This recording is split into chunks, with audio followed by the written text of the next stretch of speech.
It's on!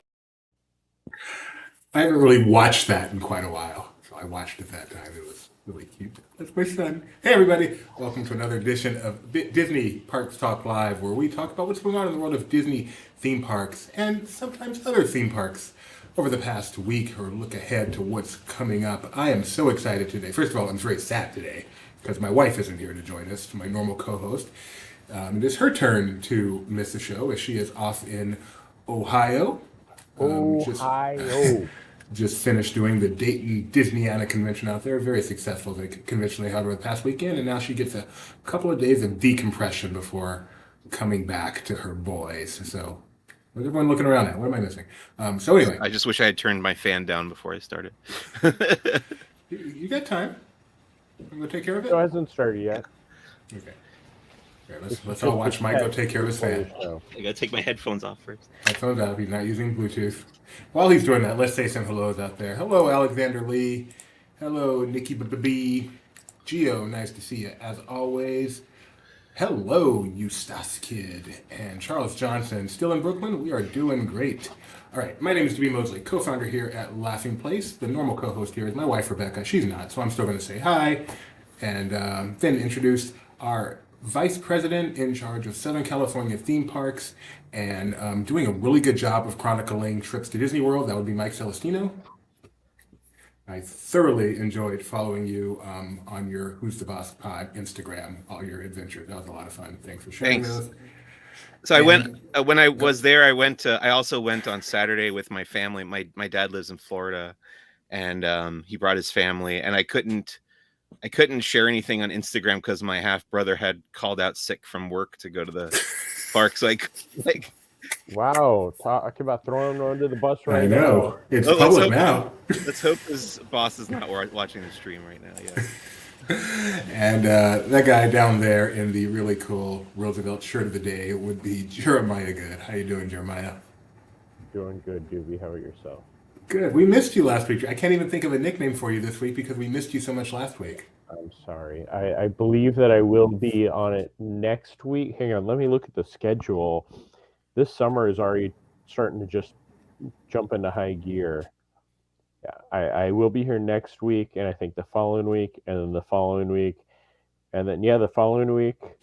Hey, did you know that we have one on Disneyland's birthday? Oh, that's exciting. I won't be here. I will be out of town that week. So, well, geez. I would like to mention that one of the reasons Jeremiah wasn't here last week is he was celebrating his 50th birthday. Happy birthday, Jeremiah. Congratulations on the big 5-0. Dewey, I'm not that close to you, my friend. You're pretty close. So I made that joke thinking you were like 43 or something, but you're 49, aren't you? Yes. Congratulations. Happy birthday. Your last year. Happy birthday. I mean, my last year? Wow. Well, let me finish that sentence. 30 feels old until you reach it. And then 40 feels old until you reach it. There's no way around it, Jeremiah. 50 is old. I've reached it. I'm old. As long as I get to enjoy the parks and wear the cool Roosevelt shirts that you can purchase on roosevelts.com. You can read the articles on laughingplace.com. Please, this is a May the 4th. It's a Trap with Admiral Akbar shirt. They came out with some great indie shirts a few weeks ago. Tomorrow at 4 o'clock, the Disney 100, the second drop of those come out. And so far, I think we've seen 3 of those shirts, and those will be as popular, if not more so, than the first drop. So get ready at 4 o'clock Eastern and 7 o'clock Pacific to buy your Roosevelt's Disney 100 shirts. So all I ask is if you're going to use this platform to do all that Roosevelt promotion, I could use another one. I've only got one. That's all I'm saying. Let's get started here. We're going to start at Disney World with Mike Celestino. How weird is that? How weird is that? Mike, it's weird. Tell us about the den of name that no one likes. Well, first of all, I say that I went down there to attend an Indiana Jones merchandising event at the Jock Lindsay's Hangar Bar at downtown Disney. No, sorry, Disney Springs. And they had all the merch on display. that has come out recently. It wasn't any big reveals on the merch side. They did reveal a new menu for Jock Lindsay's, and during that event, they also announced the Indiana Jones Den of Destiny, not Den, Density. which is a new pop-up bar experience at Disney's Hollywood Studios in the old Indiana Jones Adventure Outpost gift shop. It's cool. They got displays of costumes and props from the new movie, including the Dial of Destiny itself and the costumes worn by, well, some costumes worn by Harrison Ford and Phoebe Waller-Bridge. There's some concept art there on the wall, some other props. It's pretty nice. There's not a whole lot to it. There are 3 new drinks that you can buy there that I got to try at the Hangar Bar event, though they are not sold at the Hangar Bar. And I enjoyed 2 of them. One of them was too bourbony for my taste.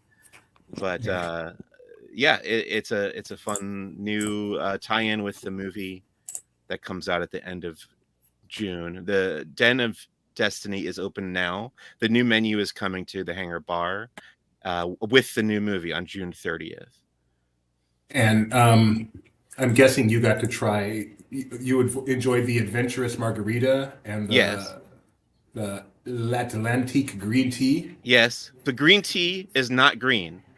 The green tea is a reddish color, weirdly. The margarita is green.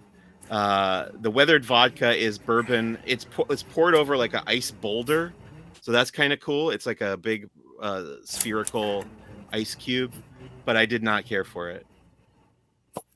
You did not care for it. It is Old Forest bourbon, sweet vermouth, vanilla, cinnamon. Yeah, no, that doesn't sound very good. Did you get to try some of these yummies? Yeah, so those tacos there, which were I think tacos al pastor, were gluten-free, so I tried and enjoyed those. There were also skewers that I could have that had dates and figs. Really good. Dates. Obviously, yeah, tied in. There it is right there. That's another new menu coming to Jock Lindsay's that I really enjoyed. And then the stuff that I could not have, one was called the chicken on the egg that was served in a little wooden biplane. You probably have a photo of that somewhere. But okay. I could not eat that, but that looked really cool and tasty. That was the funnest looking one. When we looked at these the next day on our morning show, that was definitely the funnest looking of the bunch. Important to me that I find a picture of it to show everyone. And there it is. All right. On the biplane. Yes. Yeah.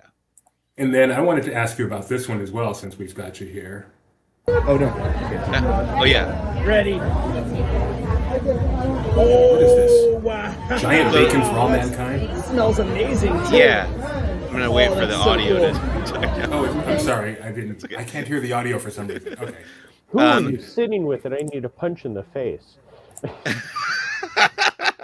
That's my buddy Alex Arnold. He's a big Indiana Jones fan, and an enthusiastic influencer. So this is called the Giant Bacon for All Mankind, which they told us was inspired by because if you've seen the trailer for Jeremiah, you want to plug your ears? Have you spoiled yourself on the trailers? No, I'm good. Okay. In the trailer for Dial of Destiny, there is a scene that takes place at the parade that is welcoming back the astronauts who went to the moon in 1969. As you know, Neil Armstrong said it was one giant leap for all mankind. That dish is called Giant Bacon for All Mankind. But as Rebecca, your wife, Doobie, has pointed out, that doesn't look like a parade of astronauts. It looks more like Stonehenge. So her theory was maybe there's something to do with Stonehenge in the movie, and they just didn't want to give it away with the name of the dish. But we'll find out very soon. It's bacon wrapped with chocolate, and that in the center there is another type of beverage that you can share with your party, along with the chocolate wrapped bacon. I want to say I think Rebecca read a lot into this because I've seen these done before, and that's usually how the smoked bacon are presented, okay, hanging. So, well, why call them a parade? They look like bacon heads, no, without a doubt. When you tell time by looking at this dish. I think we all agree that, right? It is a sundial, yeah. You mean what you think you know? You mean? All right, so I'm trying to decide. There's other news, but all I really care about today is talking to Mike about Disney World. So we're going to go there. Okay. So let me start with this, and then we'll go a little more informal. You was Tron the only new attraction that you did? No. So on let's see, I did 3 days in the park. I did Friday, Saturday, Sunday. In the parks, I should say. And I woke up to get to try for the virtual queue for Guardians on Friday and did not like I it was one of those things like I know how to do it because I've done it at Disneyland, but you can't hesitate at all. If you hesitate for a fraction of a second, you miss out. And I blew it. So I just bought it. I just bought the $17 Lightning Lane because I wanted to do Guardians while I was there for sure. So I did get to do both Guardians of the Galaxy and Tron. I also did Slinky Dog Dash for the first time, Oh wow, okay. which So was fun. so Yeah, I want to ask you about the three of those. Let's start Yeah. with the one that you found least impressive of the three. What would that be? I guess Slinky would probably be the least. Okay, For how me. was it? How was it? It's fine. It's fun. I like Toy Story Land fine. I actually really like the queue of Slinky Dog Dash. I like being in there among all the giant. Well, you're shrunk down to the size of a toy, and you can see all the you can see Andy's plans for designing this roller coaster in his backyard. And I had visited when I was over at the other site. I had visited Toy Story Land during construction, so I'd seen like them building the structure of the roller coaster, and then I was there. I think we walked through the land once or twice in other visits, and I just never had time to go on the ride itself. So it was fine. It was exactly pretty much what I had expected from that. Nothing to write home about there for me. But I will say the other two I really loved. I do think this should be it for this should be the end. A moratorium should be called on roller coasters in a big empty warehouse with like neon things lit up. I like both these rides a lot. I just think that's enough of this type of ride. Mike, Yeah. seriously? I mean, it's fun. They work. I think they're great. Okay. I also did Rock and Roller Coaster while I was down there. I was like, yeah, this is kind of the same thing. But I will say, like, it's actually tough for me to decide between Guardians and Tron, which one I liked more. Really? That's amazing. Well, first of all, I did Guardians twice. I paid for Lightning Lane on Friday. Did it then. I got Everybody Wants to Rule the World, which works really well. That's fun. And Saturday, I got the virtual queue for me and my dad's family.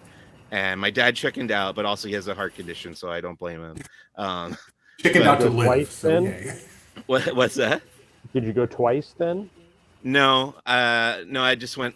I didn't use the extra one because I just went with my stepbrother and my stepmom. Not my stepbrother, my half brother and my stepmom. So the three of us Half brother went. who called out of work. Yeah. And that time we got Conga. Anyway, really, really awesome ride. Great experience. Love the turning cars, the spinning cars that point you in the direction. Were you wanna full? be. Were Yeah. you fully spoiled for the ride already? You knew the whole No, ride no. already? I knew about certain things. I hadn't watched any of the videos though. I will say I don't like the pre-show. The pre-show kind of blows it for me because I think the acting is all just bad. Terry Crews is so terrible. I don't agree that it's all bad, but Like, the Glenn pre-show Close is good, definitely- Yeah. But Terry You're Crews. picking on Terry Crews. I can't the believe you. pre-show, bad. like that's one of the things that keeps me from doing it more often. Is Yeah. the pre-show just takes forever, and the guests that are in there just ruin it completely because nobody I pays agree with attention. I do agree Here's with that, but The other nitpick I have about the pre-show, I am one of the lucky few who have done the Star Trek experience at Las Vegas in the late 90s or early aughts or whatever. And I remember being blown away by the transportation or whatever effect that they used there. And I heard that this was implemented also in the Guardians pre-show. And I was expecting it. I was looking for it. I was watching for other people's reactions for the people who weren't sure. And both times I did it, everybody just kind of seemed confused by it. I think the reason it doesn't work as well as it should is the room is not different enough.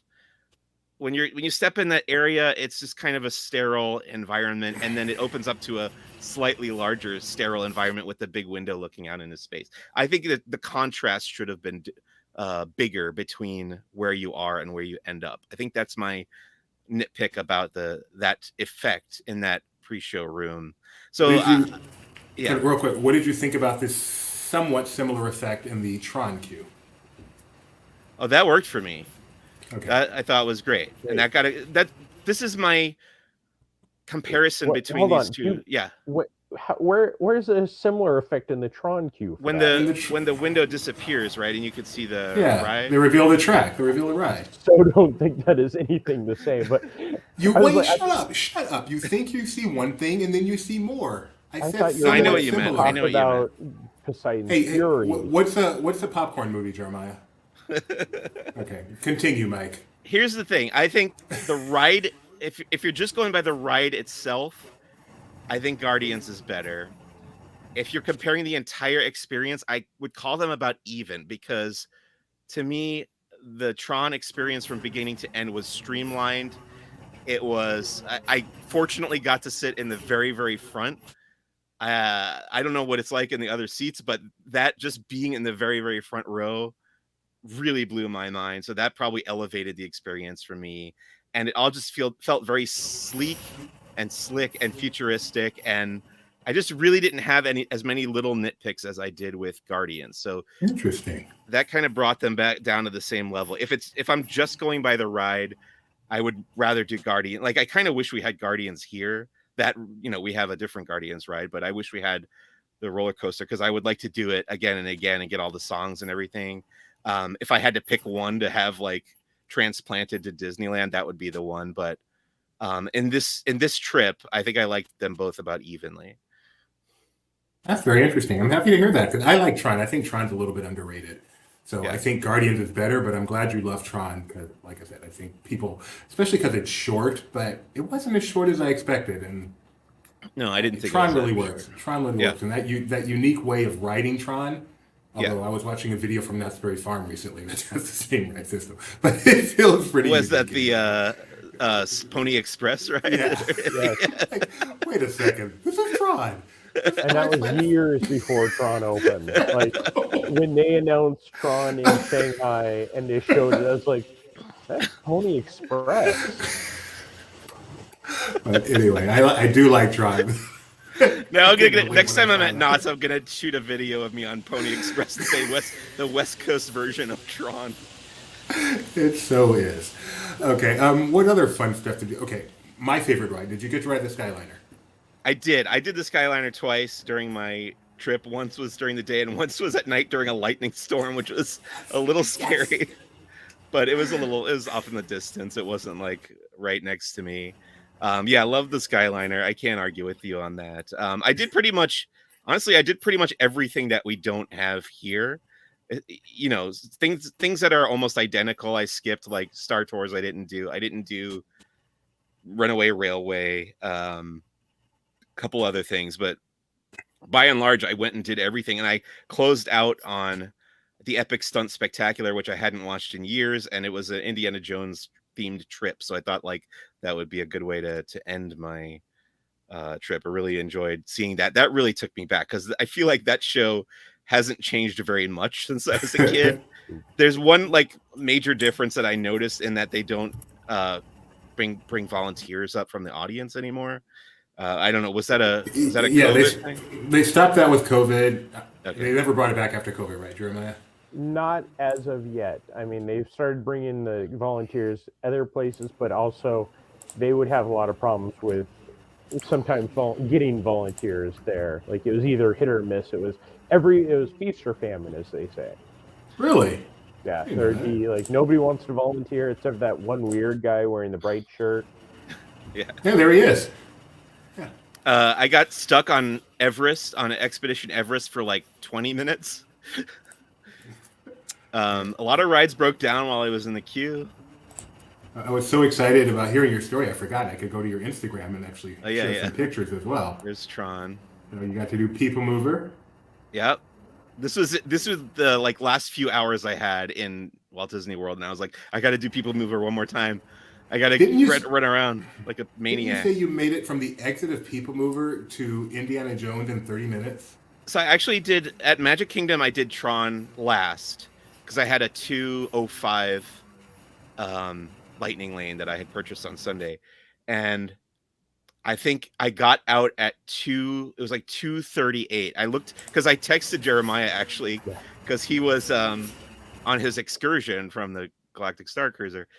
But I looked at my clock, my text when I texted Jeremiah. It was 2:38. I knew there was a 3:15 Epic Stunt Spectacular, and my flight was at like 8 p.m. So I was like, I think I could squeeze this in and get to the airport. So Wow. I made it from the exit of Tron to the entrance of Indiana Jones. It was roughly half an hour, pretty much exactly. What transportation did you do to actually make that? That's what I wanted to know. I got super lucky. This is the one time I got really lucky with transportation. I made it on the bus, on the tram bus or whatever you call it, the Disney magical bus.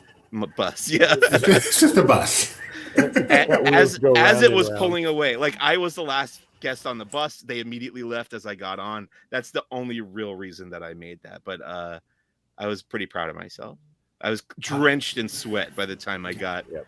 By the time I sat down, it's just sweat. Don't say like those things to Doobie. He doesn't pouring believe in off sweating in Florida. It's beautiful. Well, what I love about that, if you said you were drenched in sweat and then you went on the airplane, right? Yeah, I feel bad for the people next to me. The other thing I would like to talk about, honestly, is Animal Kingdom. Because what's that? T-Rex? Oh, T-Rex. I love T-Rex Cafe. I love T-Rex too. Unironically, love it. I have eaten there with my wife's family, and we had a blast. And every time I'm down there, I at least like walk through it. But this time, I had some time to kill, and I just went and ate there at the bar. I got the it's called the Triassic Trio, I think, it's like a surf and turf type thing. Really, really good. And just the theming in there is right up my alley. It's just goofy looking dinosaur animatronics. And the lighting effects are really cool.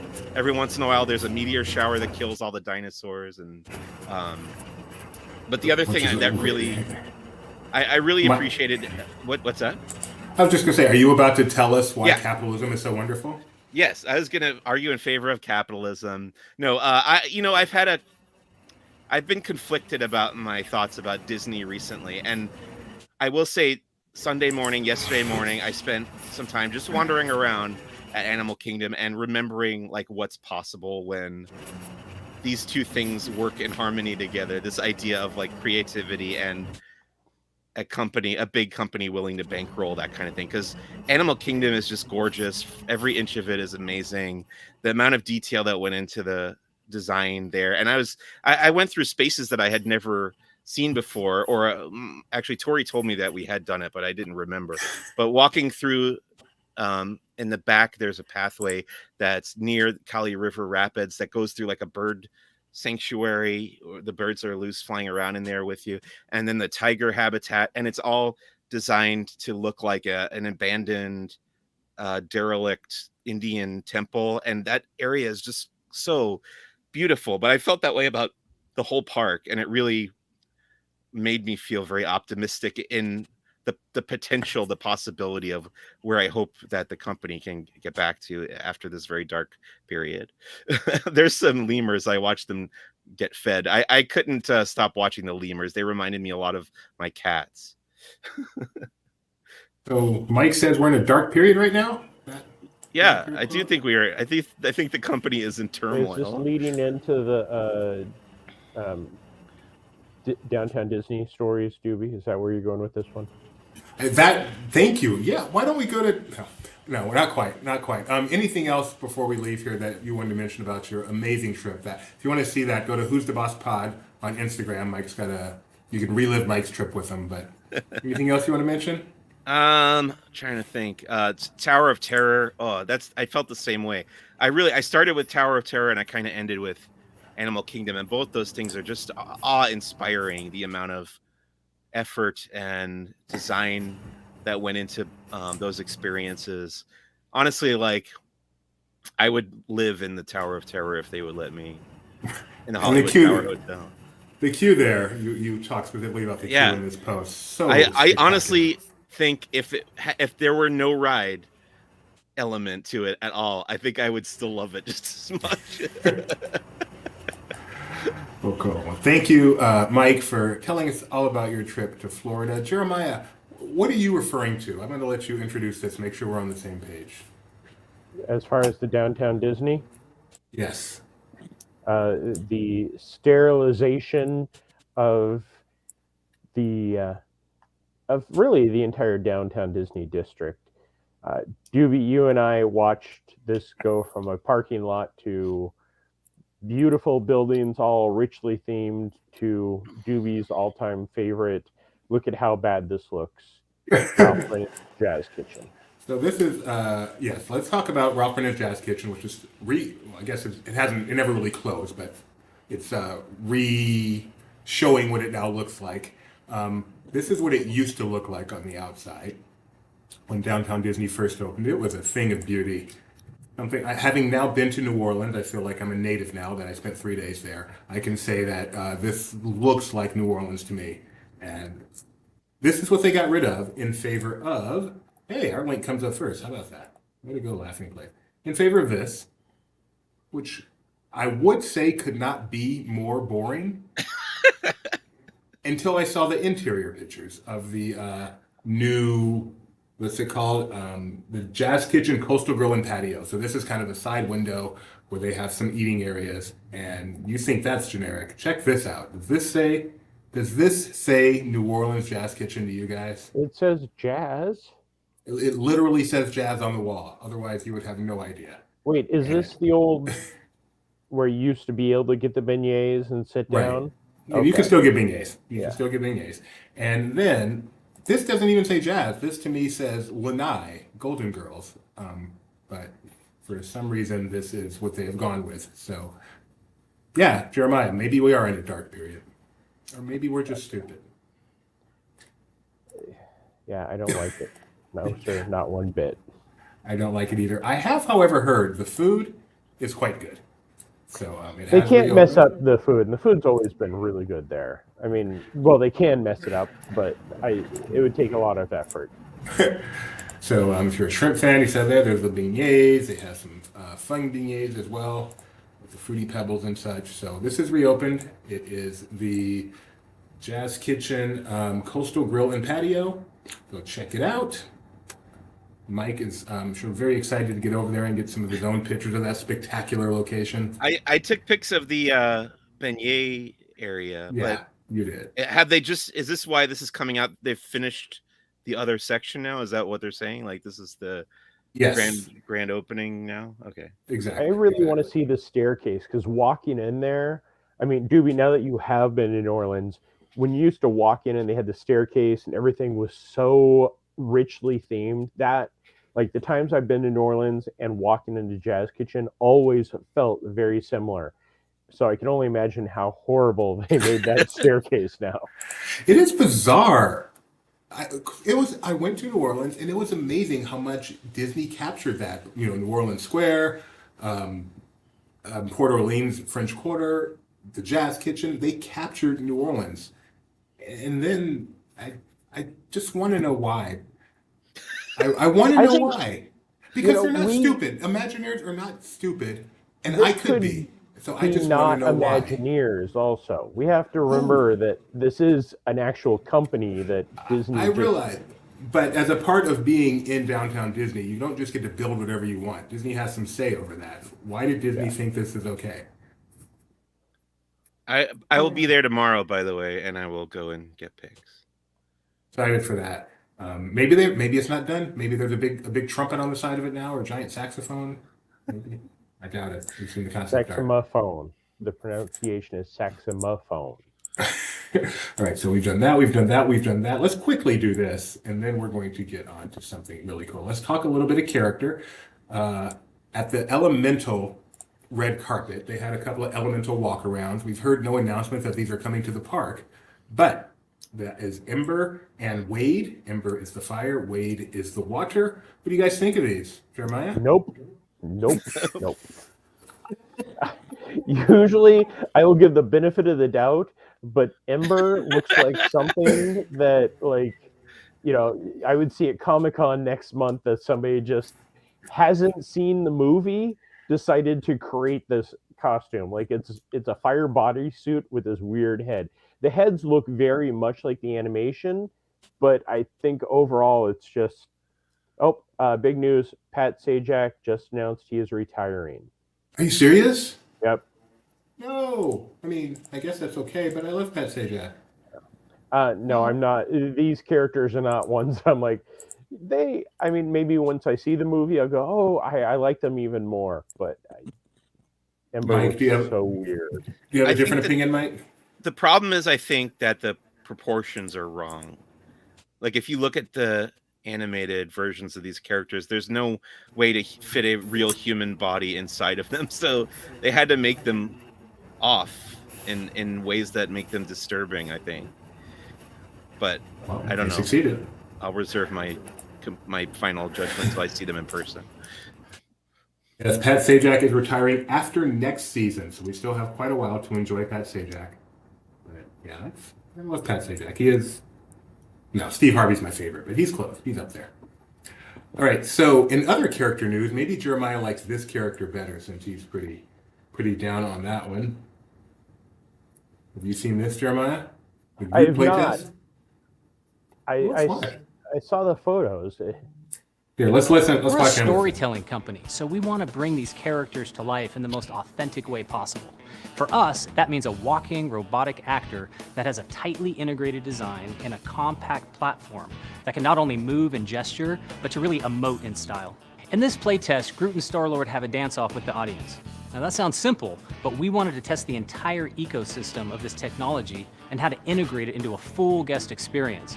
I work with Live Entertainment, and there we sort of partner with Imagineering, and here we're showing for the first time ever a really new way to see Groot that our guests have never experienced before. The playtest has been amazing.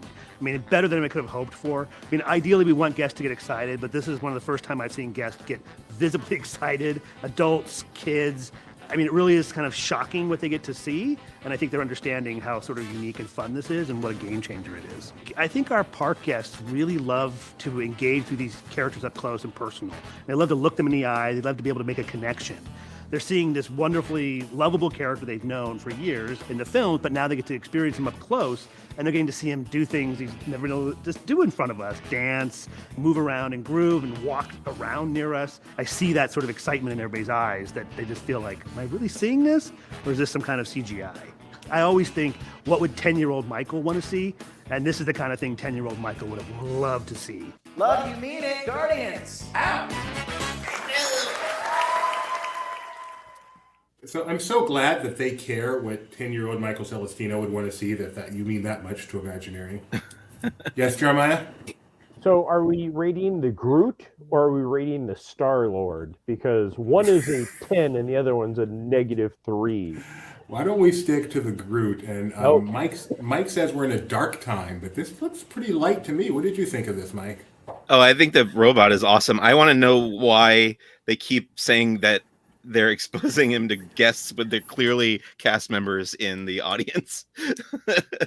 Well, no, the playtest they've been doing, they've just been grabbing people off of what used to be Hollywood Boulevard and saying, hey, do you want to come in here and see that? Okay, they just didn't get video of them? No, because then they'd have to sign NDAs and do all that stuff. This was filmed a while ago. Fair and enough. then, yeah, the stuff that I've heard is people are just walking. I mean, did you ever get selected to do any of the tests for, like, I know that I got pulled a couple of times of the, hey, do you want to come and see something? And we'd go backstage and it wouldn't be as cool as like Tinkerbell or anything, but it is very like, Hey, kid, want some candy? yeah, exactly. Are you impressed with Baby Groot there too, Jeremiah? Oh, I'm very impressed. I cannot wait to see him. The one thing about that entire sequence that made me laugh is it's going to be so exciting for guests to look at him eye to eye. Guest is not going to be anywhere near that thing for many years. Like, he will be on a stage or 10 feet away. He is So you not don't Wally-like. you don't think they'll put him out where they do the dance off now? Like, just swap him out for Mantis or Gamora or whatever? I think they could bring him out, but he's not going to be one that the guests will get anywhere near. And if they do bring him out, there will be extra cast members around to make sure the kids don't rush him. Oh Because yeah, that's true. I forgot about children. Like when they had that roaming droid in Tomorrowland, they were testing for Galaxy's Edge, and kids wouldn't stop climbing all over it. yeah. Oh, kids. Why do we need them? So this is play testing. I was just going to say, this is play testing right now. These tests don't necessarily ever come to fruition for regular guests. Sometimes they do, like to a limited extent, like Lucky the Dinosaur or the old Muppet Mobile Labs. Sometimes they never leave this stage of R&D, because this is still R&D. This is not necessarily on the path to true guest interaction, but hopefully it is in this form or a future form, because it is very impressive, Jermaine. Michaela asked, do you ever think we'll get a rocket? And they did a rocket test. Did you guys see that? Was that when you guys were still in California? I don't remember that. It was in the wood trail over by the river. I can't think of any names of DC. Redwood Creek Challenge Trail? Thank you. Yeah, it was Rocket before he became Rocket. Oh yes, the Miko test. Yeah, Miko. Yes. Work. That is a great example of a R&D test similar to this that they did for a long time, but I don't think it ever officially stopped being R&D testing. All right, let's see. Mike, you said you're going to the Disneyland Resort tomorrow. I'm sure this is why, right? I was like, are you going to grab me one of those, Mike? Oh, I didn't know about this. No, I'm going for Disneyland After Dark Pride Night tomorrow. So there is a new Tiki mug that will be available at Trader Sam's Enchanted Tiki Bar at the Disneyland Hotel. This one will be available tomorrow. Mobile orders starting as early as 6 a.m. Pacific time. Jeremiah, I take it you're interested? Not really. I have the one that they released here, and it is the same, just a different glaze. The one here was more the brown. That's the blue. If it would have been one of the other birds, then I would have been absolutely needing of it. But it's nice. But I want to say that it was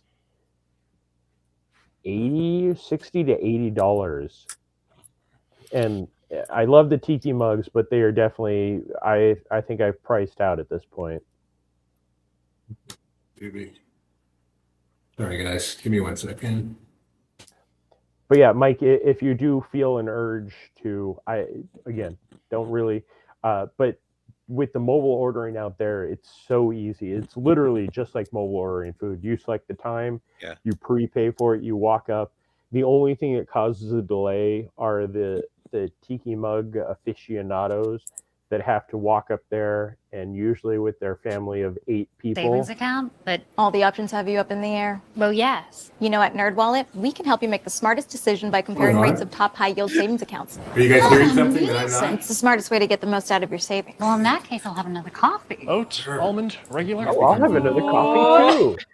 All right, are you still hearing it? No. All right. So it's not only irritating, is I have ads that sometimes play, but I can't hear them.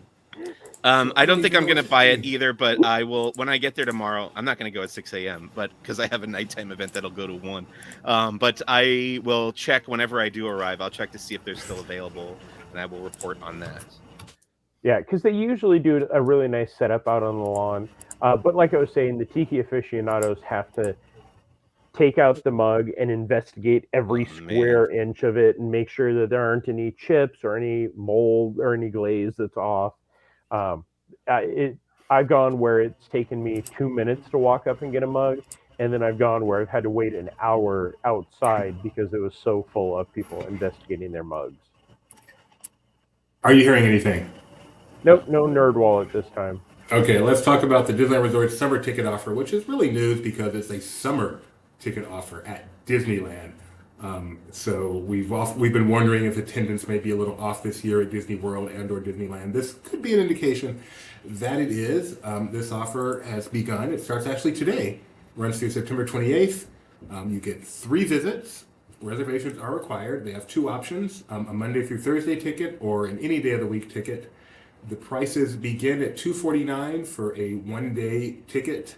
One park ticket for the 3-day Monday through Thursday, ranging all the way up to $434 for 3 park hoppers with Genie Plus. So the most expensive ticket is, what's that, about $140 per day with Genie Plus and park hopping privileges. That's a pretty good deal. Yeah, that's not bad considering the price of a single day ticket. I remember that they would do summer tickets for the locals before the dark days. Because they want the locals to come and visit instead of everybody, just the tourists, because tourists can only keep the parks alive for so long, where everybody that doesn't have an annual pass, and that's also a great way to buy it and upgrade to an annual pass. And by the way, this is not a SoCal resident, this is all of California, which is unique. Yeah, that's also different. So that is that is the California ticket offer that starts today through September 28th. If you want to go to the parks for 3 days, that's a good deal. Let's do one more normal item, and then can we talk to Jeremiah about what you've been up to lately? I can definitely talk about Maine. That is. Thank you. So I was talking this morning about how Flying Fish to me is a hidden gem, the Flying Fish Cafe over at the Boardwalk, because it's a good upscale restaurant. Why are you shaking your head? I've never been to Flying Fish. I don't think in all my time visiting. I'm not saying it's bad, but again, you're probably 100% right. It is a hidden gem. That's right. It's a hidden gem. Jeremiah's never even been there. It's a very good signature restaurant that does not have the kind of demand that the others do, and they've updated their menu. So I just want to know from the two of you, as we look through their updated items, how good does the Spanish octopus look? Nope. What's that face, Mike? I don't know. I keep reading all these reports that octopi are basically sentient. So I think if I ate one, I would feel extremely guilty.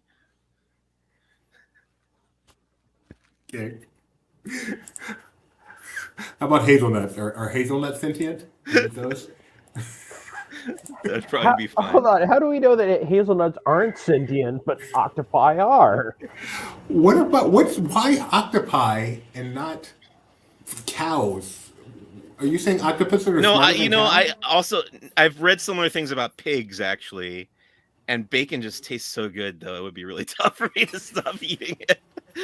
So there's kind of a graph between sentience and taste where it has to be under there for you to eat it. And also octopus just doesn't appeal to me as a food. So you're taking that opportunity of not caring anyway to get on a moral high horse. Exactly. Okay, that's typical. How about the oak grilled romaine? A piece of lettuce on a grill with stuff on it. That sound good? I would say it sounds good, except for when you tell me the price. Then I'd be like, nope, it doesn't sound that good to me. You'd be like, it's lettuce. Come on. We got the scallops here. I want to say I tried scallops for the first time at the T-Rex Cafe, or the first time that in my memory that I've had them. I did not care for them.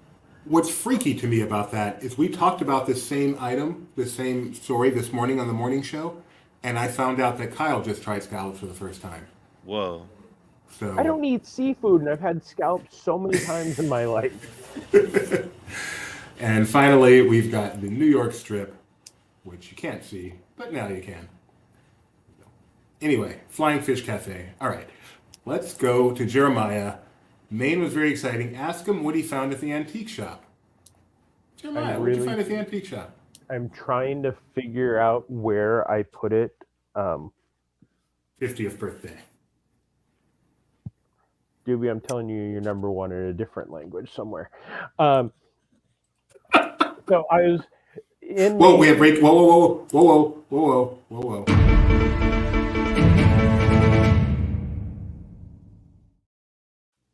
Reindeer is now in the South Pacific by French Polynesia somewhere. Yeah, what is going on with this? I don't think I've cared enough to pay attention to our continuing coverage. You know what that makes you? Smarter than you. Exactly. So that pretty much confirms it's drawing a big Mickey Mouse. We may have a scoop here. Don't. All right. There's a reindeer tracker because we are, halfway to the holidays. Almost. And, so there have been reports that one of the reindeer is on the loose. His name might be Sven, and he's been flying across the globe giving out gifts. And who's giving out? Why would he be giving out gifts in June? We don't talk about reindeer gifts, by the way.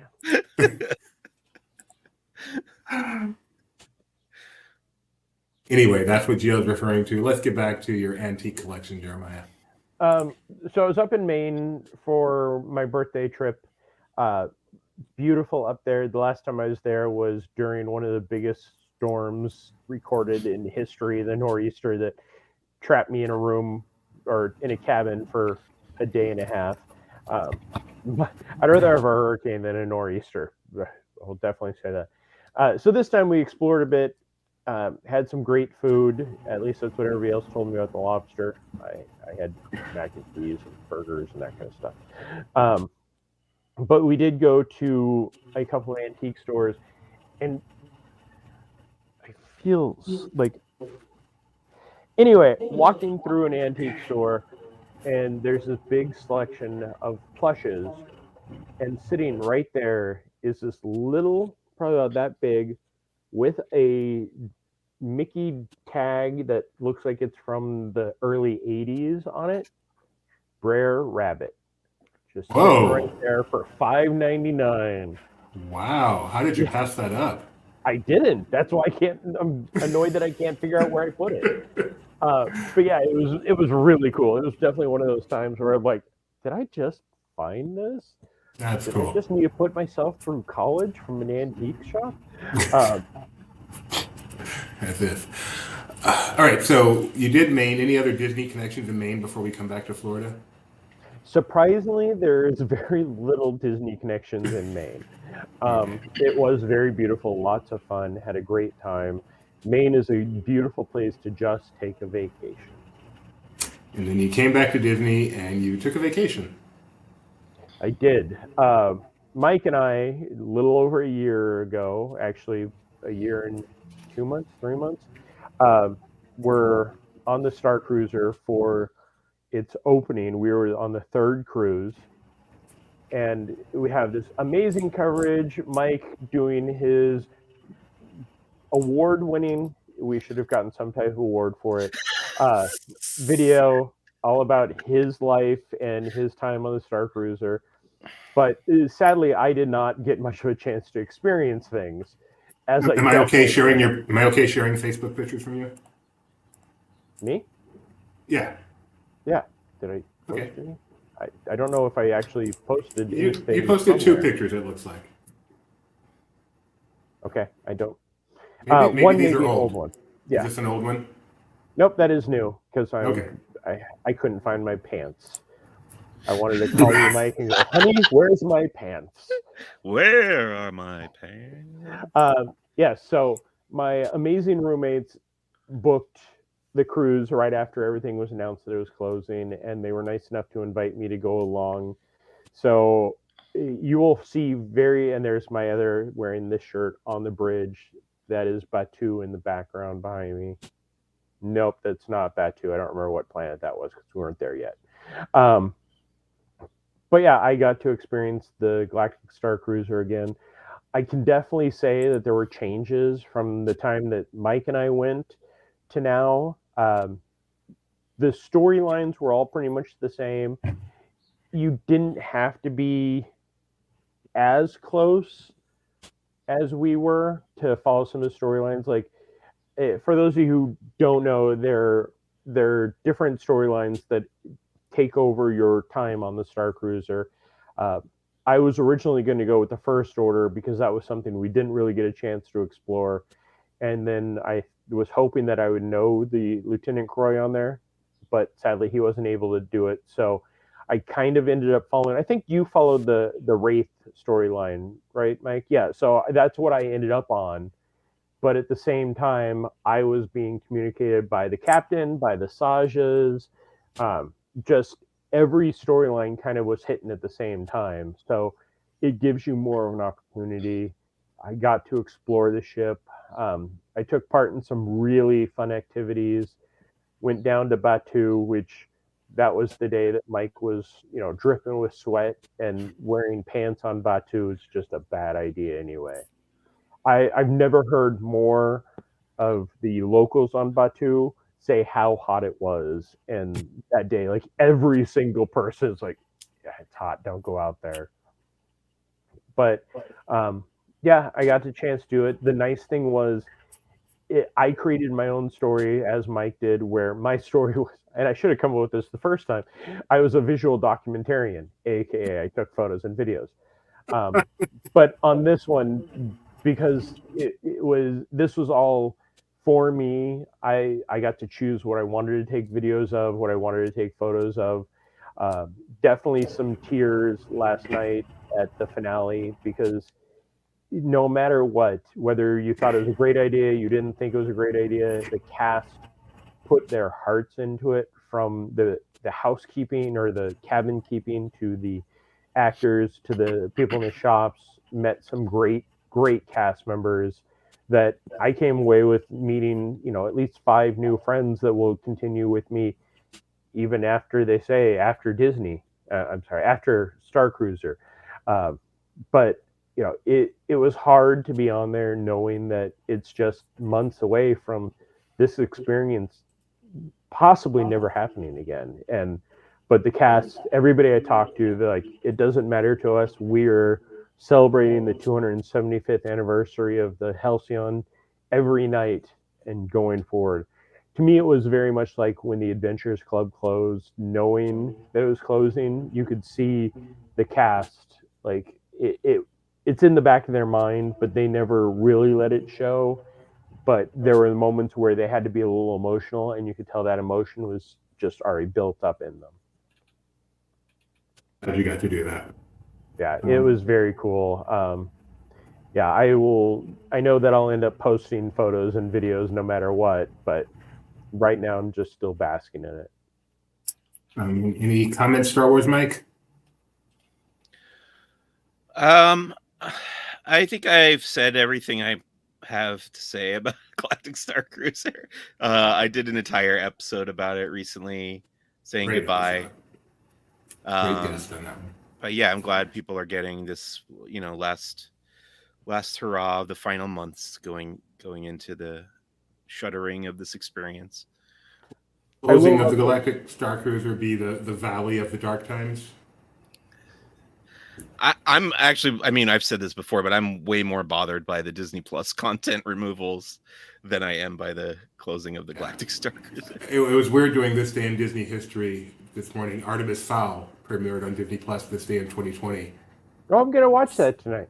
Yeah, exactly. 3 years ago, and it's nowhere to be found now. It's just in the ether somewhere. Crazy thought. Same like Prop Culture. I felt Prop Culture was one of the best series that it should have stuck around so more people could have discovered it through the years, and now that's gone too. Yeah. Believe me, those are horrible, but the thought that Artemis Fowl was created to be a theatrical film. The only reason it went to Disney Plus is because it was June 2020, and we all know what was going on in June of 2020. Created to be in a theatrical film, and then the DVD release, and then be on Stars or whatever. This is something that goes forever. We can watch theatrical films that were made in 1930, and yet Artemis Fowl, released 3 years ago, created for theaters, is now nowhere to be found. That is a dark time. You are right, Mike. That is pretty dark. Pretty dark. On that positive note, anyone got anything else? Can I really quickly? I did in between Maine and the Star Cruiser. I went to Busch Gardens. Yeah. They're celebrating their summer nights. It's a great time to go out to Busch Gardens. They have amazing coasters. They have some really fun shows. One of my favorite things is they had the Gwazi Beats, which is a guy who plays the drums.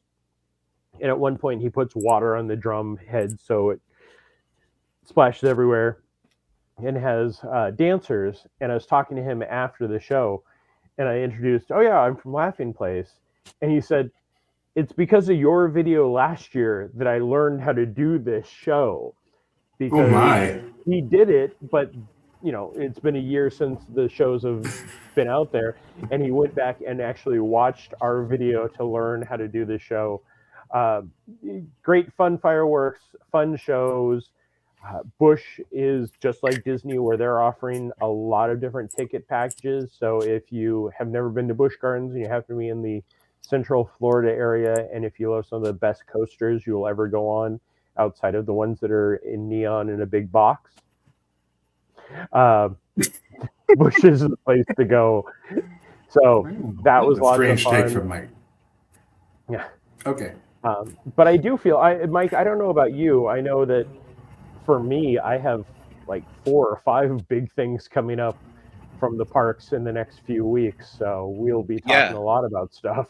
I mean, I feel like Pride Night will be, I'll be interested to see the, you know, what they did, first of all.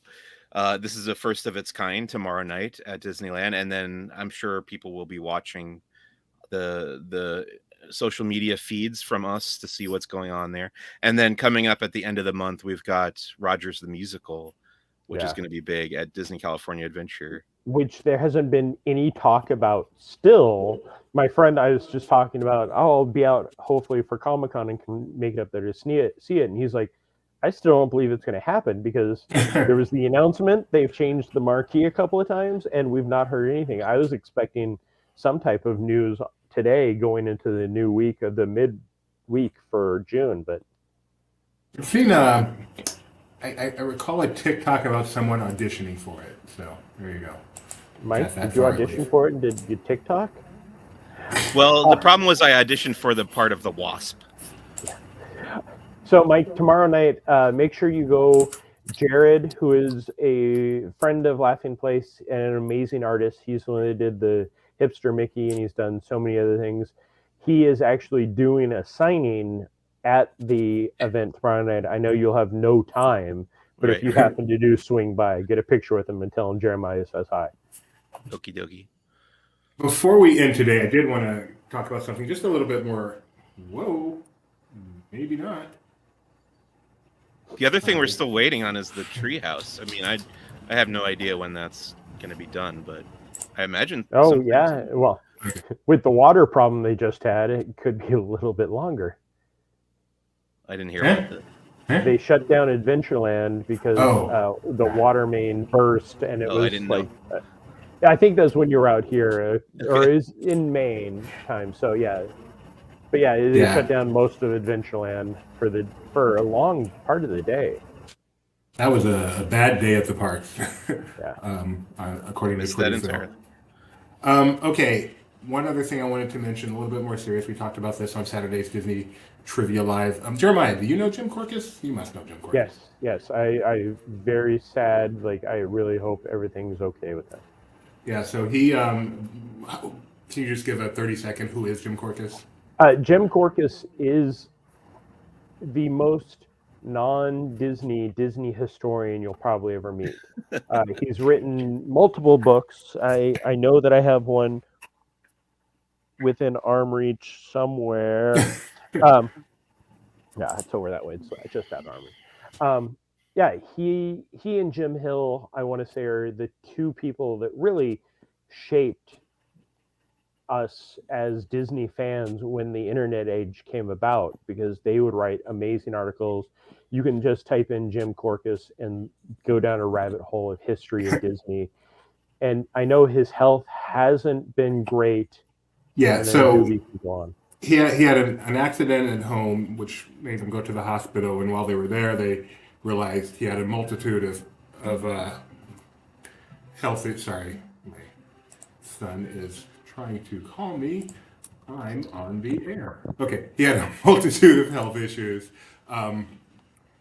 So he ended up having a quadruple bypass heart surgery, which is bad enough. And then he also now had cancer, and they're doing chemotherapy on him, inoperable colon cancer. So anyway, there was a GoFundMe set up for him. I'm just going to put the link in the YouTube chat if anyone is of a mind.